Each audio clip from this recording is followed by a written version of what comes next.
Entonces recordemos que ya hablamos de gases, ya hablamos de líquidos y de sus propiedades y características.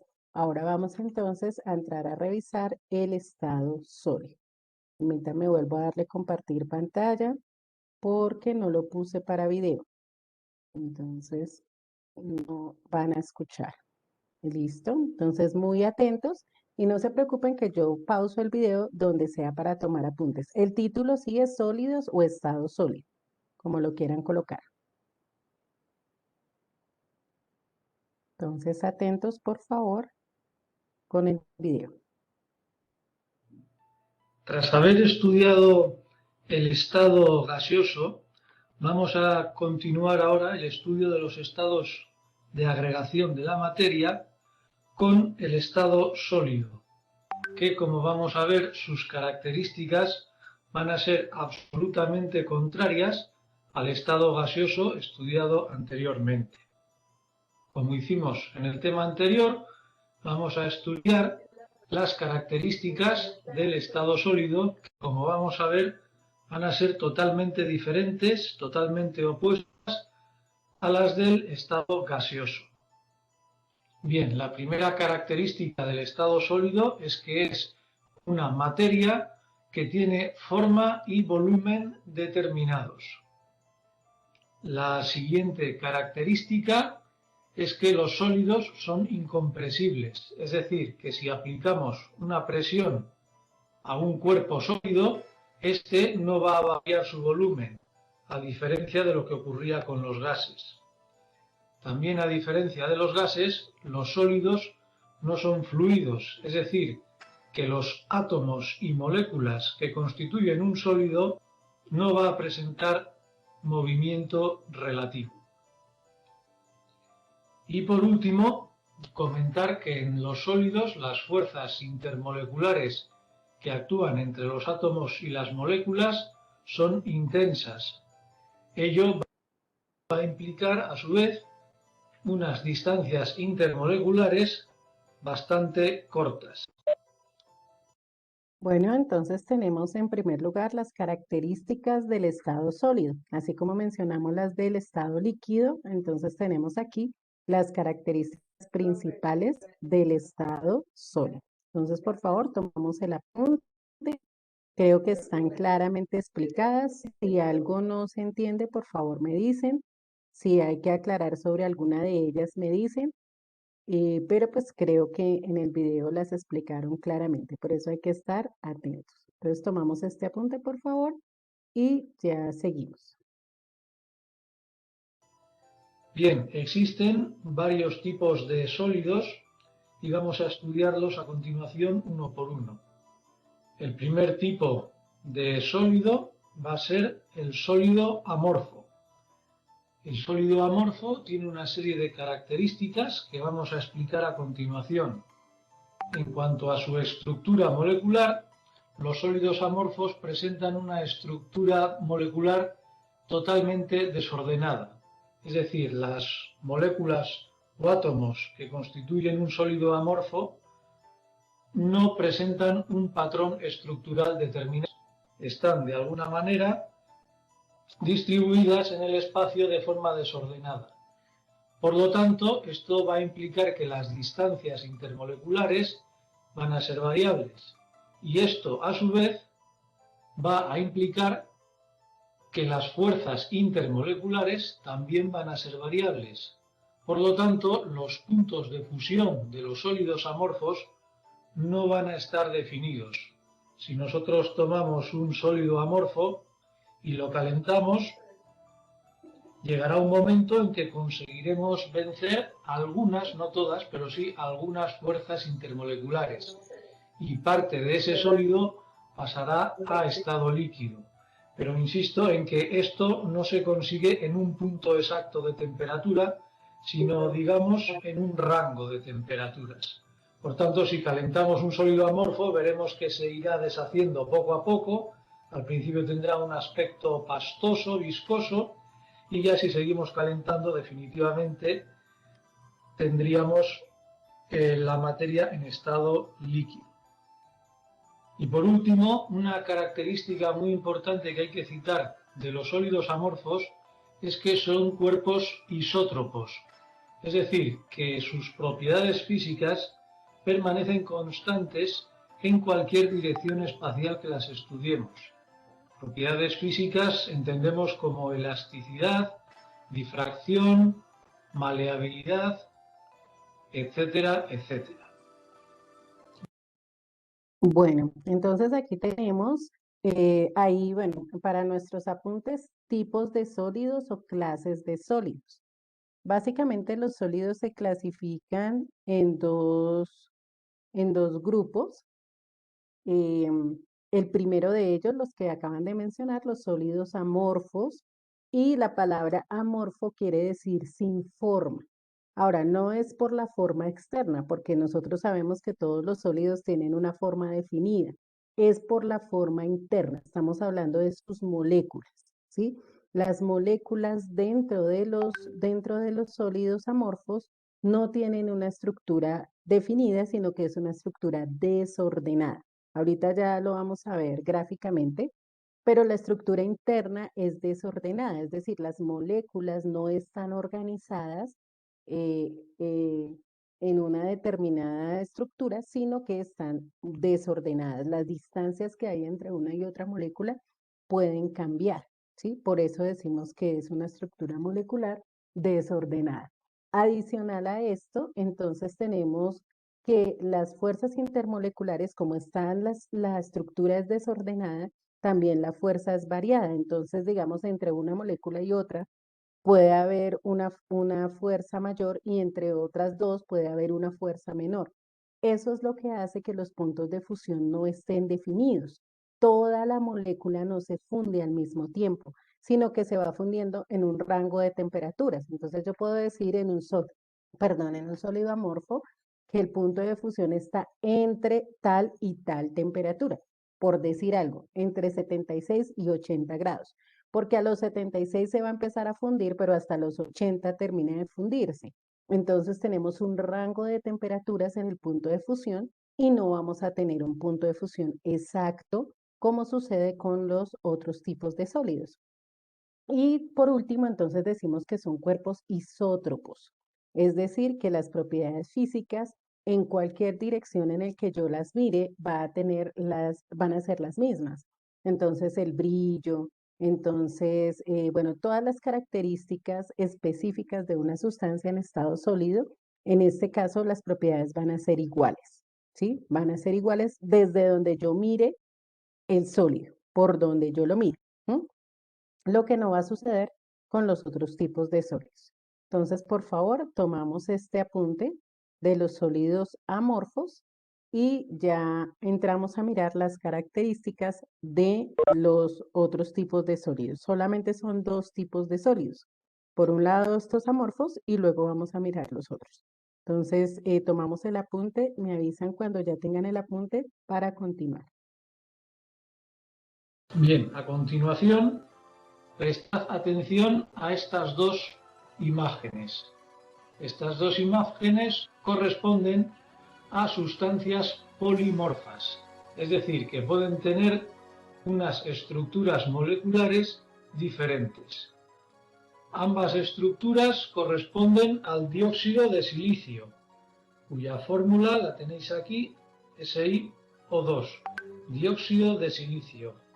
Bien, esta sustancia es muy abundante en la corteza terrestre y puede presentar estas dos estructuras moleculares. En la imagen de la izquierda vemos que, bueno, las moléculas del dióxido de silicio están dispuestas en una configuración aparentemente desordenada, que no sigue ningún patrón establecido y por tanto diremos que esta estructura corresponde a un sólido amorfo cuya estructura molecular no presenta orden alguno. Y cuando el dióxido de silicio adopta esta disposición molecular desordenada, el nombre que recibe es el de vidrio. Sin embargo, el dióxido de silicio también puede adoptar esta estructura molecular, donde ahora efectivamente sí que vemos una estructura molecular ordenada que se repite siguiendo un determinado patrón. Esta es la llamada estructura cristalina. Y el dióxido de silicio, cuando adopta esta estructura cristalina, es decir, esta estructura molecular ordenada, recibe el nombre de cuarzo. Esta estructura cristalina va a caracterizar a los sólidos cristalinos, que van a ser los próximos sólidos que vamos a estudiar. Bien, los sólidos cristalinos van a tener evidentemente unas características totalmente diferentes a los sólidos amorfos. Así pues, empezando por la estructura molecular, los sólidos cristalinos cuentan con una estructura molecular ordenada, como el caso del cuarzo que hemos visto anteriormente. Esa estructura molecular ordenada recibe el nombre de cristal. Si estos cristales se forman correctamente, adoptan unos cuerpos geométricos regulares formados por varias caras planas y aristas, lo que en geología se entiende por minerales. Bien, la formación de sólidos cristalinos se hace posible cuando el enfriamiento del magma terrestre se enfría de forma lenta, de tal manera que los átomos o moléculas de estos sólidos cristalinos pueden ordenarse siguiendo un patrón de estructura molecular cristalina para formar los correspondientes prismas o cuerpos geométricos llamados cristales. Bien, a continuación, decir que en este caso los sólidos cristalinos presentan distancias intermoleculares fijas, puesto que la estructura molecular es regular, las distancias intermoleculares siempre van a ser las mismas, y ello a su vez va a implicar que las fuerzas intermoleculares van a ser siempre de la misma intensidad, a diferencia de lo que pasaba con los sólidos amorfos. De esta forma, otra diferencia muy importante de los sólidos cristalinos respecto a los sólidos amorfos es que esta vez sí que tienen puntos de fusión definidos, puesto que todas las fuerzas intermoleculares son iguales. Los sólidos cristalinos se funden en una determinada temperatura y no en un rango de temperaturas como en los sólidos amorfos. Y por último, una característica importante de los sólidos cristalinos es que son cuerpos anisotrópicos, a diferencia de los cuerpos isotrópicos que eran los sólidos amorfos. Precisamente los cuerpos anisotrópicos se caracterizan porque sus propiedades físicas dependen de la dirección espacial en que se estudien. Si nosotros tomamos un sólido cristalino, su exfoliación, su fracturación, su brillo, etcétera, son propiedades que van a depender de cómo las miremos, en función de qué dirección espacial las miremos. Para comentar brevemente, decir que los sólidos cristalinos.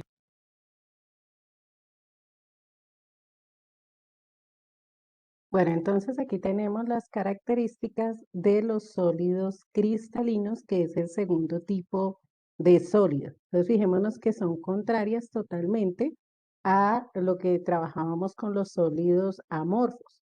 Entonces en los sólidos cristalinos tenemos una estructura muy organizada. Ustedes lo pudieron ver, la diferencia entre el vidrio y el cuarzo. Uno pensaría que el vidrio es cristalino, pero resulta que no, el vidrio es una estructura amorfa, porque las moléculas al interior no tienen, no están organizadas. En el caso de los sólidos cristalinos, entonces tenemos que están formados por caras y por aristas, es decir, nos van a formar cristales. Así como vimos, por ejemplo, el caso del cuarzo. Sabemos que el cuarzo es un cristal, sabemos que el diamante es un cristal, Sabemos que las esmeraldas, por ejemplo, son cristales, entonces los rubíes, todos estos cuerpos que son cristalinos pertenecen a esta característica de sólidos cristalinos, nos forman cristales, es decir, figuras que son geométricas, que son regulares, que tienen caras, aristas, vértices, todo eso hace parte de la formación de los sólidos cristalinos. Como son cristalinos, las distancias intermoleculares son fijas, no como en los amorfos, que tenían distancias variables. En este caso, las distancias son fijas, ¿cierto? Son constantes y eso hace que tenga un punto de fusión definido. Entonces, en este caso, el cristal sí se funde todo a la misma temperatura, no en un rango de temperaturas como lo veíamos con los sólidos amorfos. Y en cuanto a las propiedades físicas, van a depender de la dirección espacial en la que estudiemos el cristal. Si yo miro el cristal por un lado, puede tener más brillo que por el otro lado. Si yo miro, por ejemplo, el índice de refracción, es decir, cómo refleja la luz desde un lado del cristal, va a ser diferente a otro lado del cristal. Entonces, eso va a depender o eso va a hacer variar, digámoslo así, las características de estos sólidos cristalinos. Bueno, entonces son totalmente contrarias a las de las células, a las de los sólidos amorfos, ¿sí? Y pues básicamente eso hace la diferencia por su conformación. Es decir, su estructura interna es lo que hace que varíen las propiedades entre un tipo de sólido y el otro tipo de sólido. Tomamos este apunte, por favor.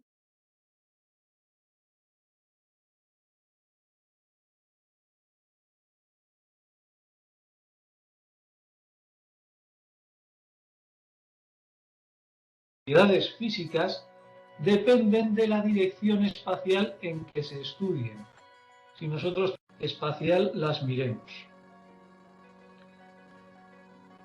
Para comentar brevemente, decir que los sólidos cristalinos presentan una serie de sistemas de cristalización, es decir, que al formarse los sólidos cristalinos pueden adoptar unas geometrías que se engloban en 7 sistemas cristalinos. Os voy a presentar aquí brevemente. Estos son cúbico, hexagonal, tetragonal, romboédrico, ortorrómbico, monoclínico y triclínico. Bueno, esta justamente es la segunda parte de la actividad que vamos a presentar para subir al Classroom. La primera eran las preguntas sobre el estado, sobre la presión de vapor en el estado líquido y la segunda es esta, los sistemas cristalinos. Son 7 sistemas cristalinos, es decir, la forma como podemos encontrar los cristales. Solamente vamos a hacer los esquemas y a colocar los nombres. La parte de los ángulos y los lados de las caras no lo vamos a colocar. Únicamente el gráfico del sistema cristalino y el nombre que recibe. Entonces aquí tenemos un sistema cúbico, como bien su nombre lo indica, pues obviamente es un cubo. Tenemos el sistema hexagonal que se caracteriza porque en la parte superior e inferior tenemos un hexágono, ¿cierto? Que es un polígono de 6 lados iguales. Tenemos la tetragonal, que en este caso es si ustedes se fijan, pues son rectángulos y no cuadrados, como en el caso de los cubos. La romboédrica, que fíjense acá ustedes, tiene la forma de un rombo, está en ese sentido, por eso el nombre. La ortorrómbica es similar a la tetragonal, pero ¿qué pasa con la tetragonal? Que en la tetragonal estas dos son iguales y esta es diferente. O sea, perdón, en este sentido, esta y esta cara son iguales, esta y esta cara, y solamente esta es diferente. En el ortorrómbico las tres son diferentes. Esta tiene un valor, esta tiene otro valor y esta tiene otro valor. Esa es la diferencia entre el tetragonal y el ortorrómbico. Entonces, en el tetragonal vamos a tener como base cuadrados, mientras que en el ortorrómbico vamos a tener como base también un rectángulo. El monoclínico es similar al ortorrómbico, pero tiene una inclinación, ¿sí? Hay una inclinación. Y lo mismo sucede con el triclínico. ¿sí? Con el triclínico también tenemos una inclinación. Entonces, este es un poquito más, por decirlo de alguna manera, más ancho, ¿no? Que el monoclínico. Entonces, ahí tenemos las 7 estructuras cristalinas en las que se puede encontrar un sólido cristalino. Vamos a hacer entonces esas 7 estructuras en este momento. Si hay alguna inquietud, quedo pendiente. Bueno, chicos, ya les envío el pantallazo por si no alcanzaron a terminar. Ya les envío el pantallazo y no continuaríamos con el tema la próxima clase, es decir, el próximo lunes. No olviden que para hoy tenemos el taller de las leyes de los gases. Que tengan excelente resto de día. Dios los bendiga. Nos vemos mañana en microbiología. Chao, chicos.